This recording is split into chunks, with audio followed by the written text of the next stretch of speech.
In the heart of Dubai rests a legend of the seas. The Queen Elizabeth II, launched in 1967, was once the pride of British engineering and the Cunard line. For nearly 40 years, she crisscrossed the globe, carrying millions of passengers and defining the golden age of ocean liners. Her final voyage in 2008 brought her to Dubai, where she was permanently docked at Mina Rashid. Ownership passed to Dubai World and a new chapter began. Today, the QE2 has been transformed into a floating hotel and living museum. Guests can explore her storied past while enjoying modern hospitality.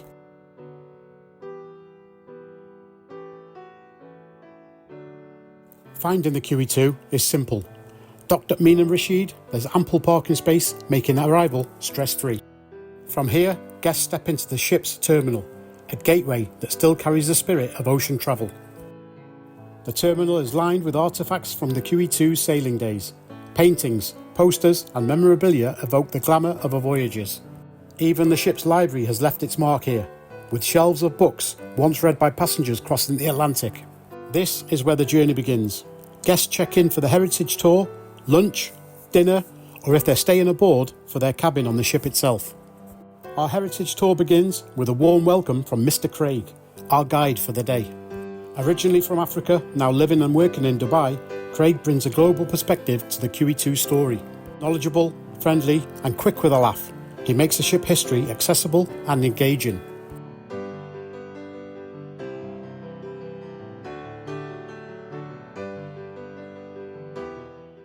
Welcome on board. This is where I park my car. With Craig leading the way, every corridor and artefact becomes more than just decor. It becomes part of a living narrative. The heritage tour begins in a hall lined with framed newspapers. These early clippings captured the excitement before the QE2 even had a name, when she was simply known as the Q4. Each headline reflects anticipation, charting the birth of a ship destined to become a maritime icon. From the press to the passenger experience, the tour reveals a cabin left intact from the ship's original sailings. The decor, furnishings and layout remain as they were decades ago, offering a glimpse into life aboard during the QE2's earliest voyages. The tour continues into a small screening room, where original film clips bring the QE2 story to life. I'll be quiet here and let the screen do the talking. It's the latest addition to the QE2's history and heritage trail. So it's an immersive audiovisual experience that covers the history and heritage of the QE2. A space that's open 24 hours a day, so please feel free to return even after the tour at a time of your convenience and watch all the history and heritage of the ship. For now, we'll just watch a couple of videos before we proceed to our next stop. So let's begin.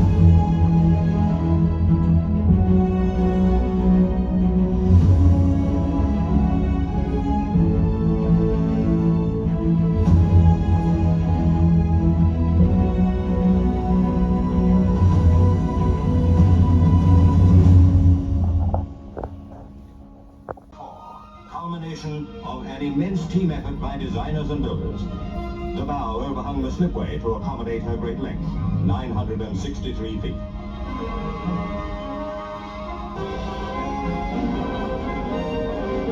The Queen was escorted by Lord Aberconway, chairman of John Brown and Company, and managing director John Radley. Many thought that the presence of the Queen's sister indicated that Princess Margaret would be the new ship's name. Very soon the bow, bulbous at the base to lessen the pitching, would be waterborne.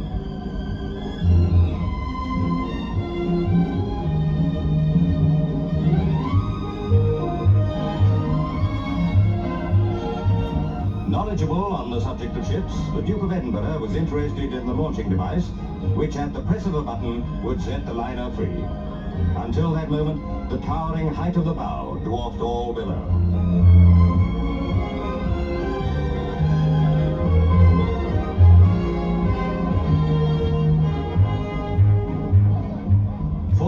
Tons of drag chains were there to check the Q4's speed on her way down to the water. The narrow Clyde gives little margin to so long a vessel.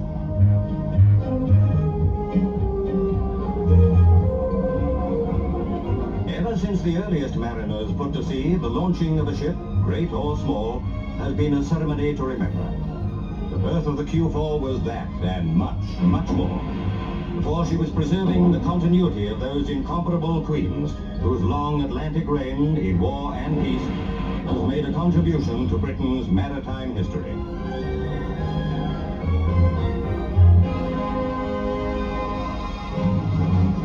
The slip of paper bore the name that in a few seconds Her Majesty would give to the Q4. The well-kept secret would be world news. I name this ship Queen Elizabeth II.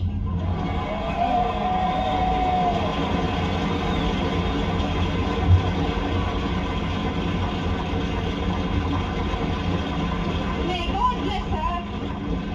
May God bless her and all who sail in her.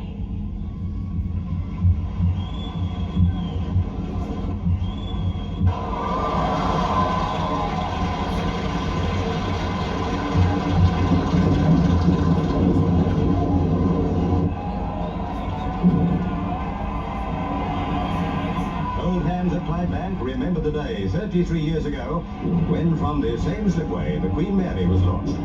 The Queen Elizabeth came 4 years later, and now the Queen Elizabeth II went down to meet the sea.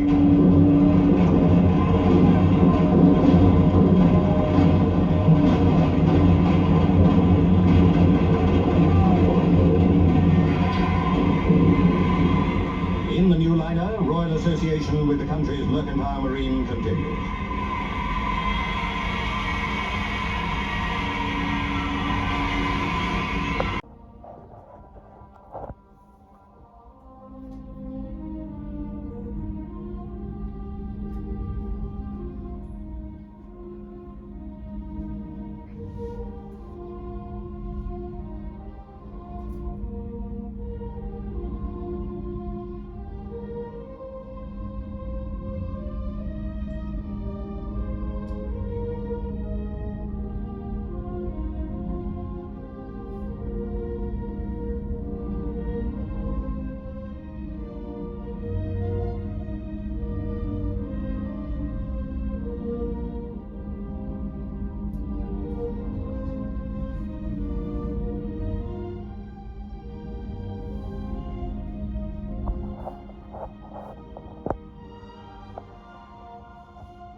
These rare glimpses connect past to present, reminding us that the QE2 is more than steel and decor, it's a vessel of living history.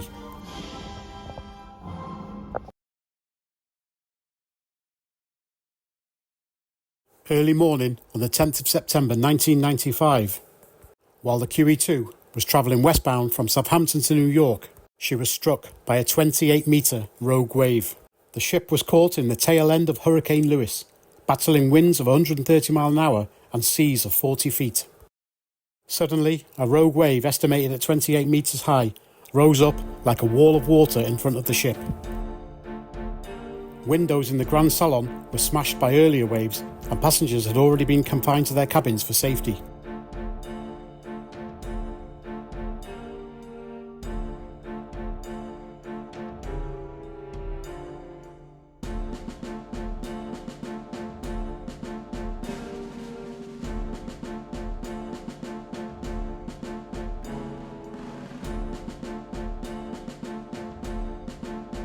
Captain Ronald Warwick, son of the QE2's first captain, was on the bridge. He later described the wave as like the white cliffs of Dover rising from the sea. Despite the immense force, the QE2 rode out the wave without catastrophic damage, proving the strength of her design. The incident became one of the most famous modern examples of a ship encountering and surviving a rogue wave.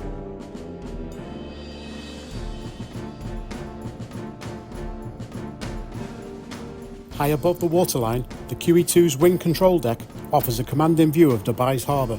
This was once a vital station for manoeuvring the ship. From here, officers could control her movements with precision, especially during docking.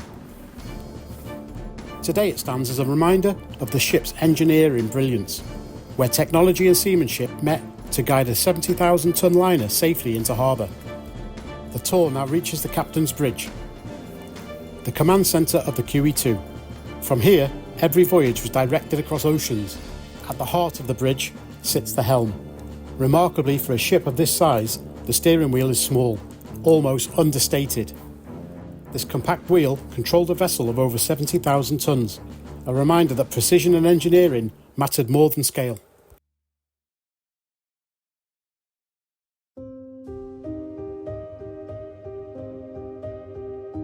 Surrounded by instruments and navigational aids, the bridge embodies the balance of tradition and technology that defined the QE2's long career.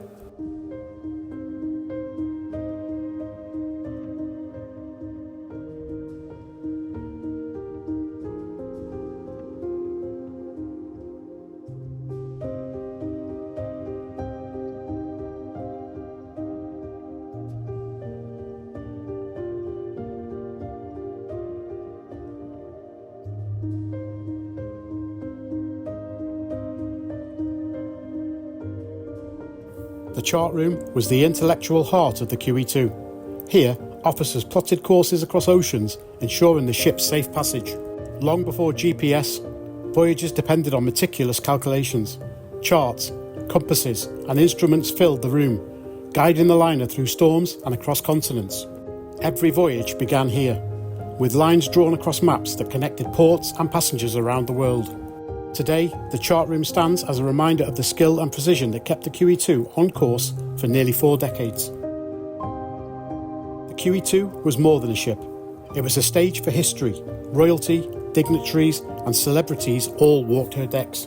Photographs capture moments of royal presence, from Queen Elizabeth II herself to members of the royal family who sailed aboard. Alongside these images are portraits of the men who commanded her. Each captain carried the responsibility of guiding the QE2 safely across oceans. Together, these pictures form a living gallery, honouring both the distinguished guests who sailed and the leaders who steered her course.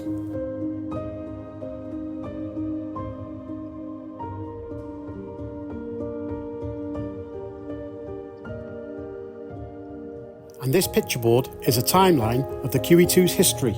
It charts her journey from launch to legacy. Launched in 1967 and embarking on a maiden voyage in 1969, she quickly became the flagship of the Cunard line. In 1982, the QE2 was requisitioned for service in the Falklands War, carrying troops across the Atlantic, a reminder of her role not just in leisure but in history. Her final voyage in 2008 brought her to Dubai, where she was permanently docked and transformed into a floating hotel. Along the way, countless milestones marked her decades at sea.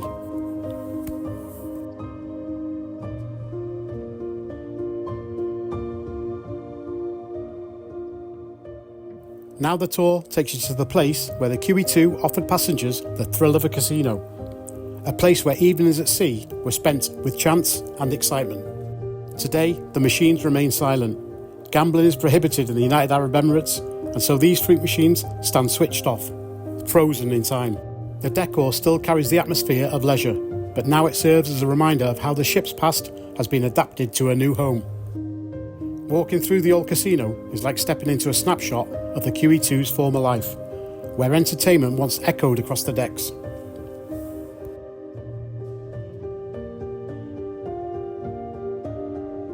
Among the QE2's most dramatic chapters was the bomb hoax of 1972. A threat was made against the ship while she was mid-Atlantic.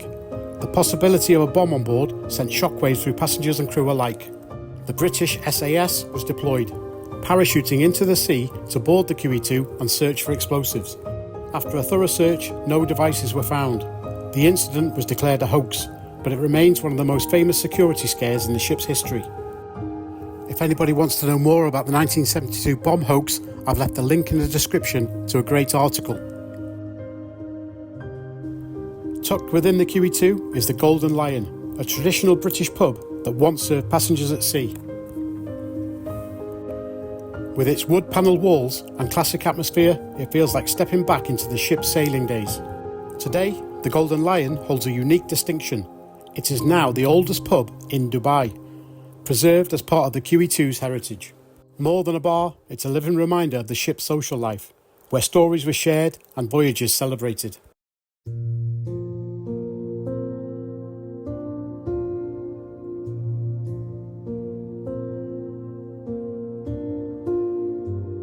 Another museum gallery showcases the QE2's heritage in detail. Models, uniforms and mementos from her decades at sea. While original uniforms recall the crew who served thousands of passengers across the globe. Plaques commemorate the ship's first arrival into ports worldwide, each one a symbol of welcome and recognition.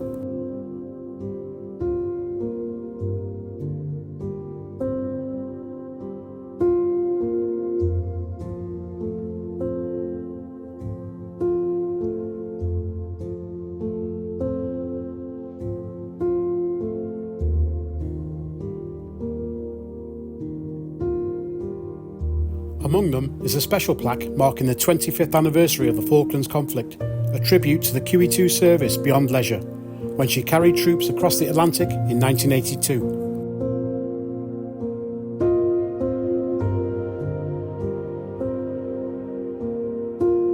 And now the Heritage Tour concludes with lunch at the Lido restaurant, once the QE2's bustling dining hall at sea. A three-course meal is included in the tour, blending maritime tradition with modern hospitality.